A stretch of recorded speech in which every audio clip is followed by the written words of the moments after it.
Hey, what's up guys? Dustin Hinder here with Master Passive Income.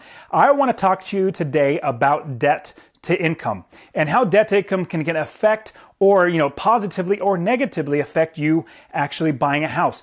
Now, mortgage companies will use your debt to income ratio to see if you're worthwhile to lend to. If you have a high debt to income ratio, they may say, no, we're not going to give them a loan because this person has too much debt, too little income to pay off the debt. The biggest thing banks are worried about is number one, losing their money. The second thing they're worried about is making money on that money. So if they don't lose the money, that's number one, that's great. If they make money, that's the second thing. So the debt to income ratio is going to make sure that they can they're not going to lose their money and then make money on top of that. Now, I want to talk to you about how to invest in real estate rental property and how the debt to income ratio actually helps or hurts your investing. But I also want to teach you how to do that. Go to my site, masterpassiveincome.com/free course. And at the link below, you can click there, get my free course where I'm going to show you all this great stuff about how to invest in real estate rental properties so you can quit your job and you can be successfully unemployed. Now, that's masterpassiveincome.com/free course. Also on the description below,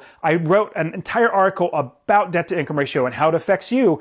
Click on that link below so you can read much more about it. Now, when it comes to investing, when you're buying real estate, you're going to be buying lots of properties. And if you're doing it right, if you're scaling, you're also going to be using leverage or getting bank notes on those. You're going to borrow money and have debt.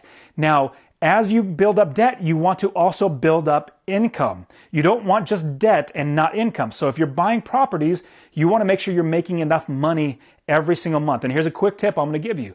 When you buy a rental property, you want to make $250 or more in passive income. Now, I know you might be saying, oh man, Dustin, how in the world can I get that? That's a lot of money. There's no properties out there. Well, yes, if you're living on the West Coast or the East Coast, like in New York City or California, that's going to be really hard to do. But I show my students how to invest all over the country and not just in their own state or in their own backyard. So I want to show you how to do that too. Now, with debt to income ratio, the way you calculate that is you calculate all your debt payments, not how much total, like I have a house, I have a car, I have credit cards. You don't calculate the entire debt. You calculate just the amount of debt payments that you have. So if you have a mortgage, if you have a car loan, if you have credit cards, student loan, you calculate all those payments together and then you divide that by your income. And what I'm going to say is at very most, banks don't like lending with people over 45% debt to income ratio. Obviously below that's great. If you have less than 30%, 25% is even better, but it's mostly like there's a cap.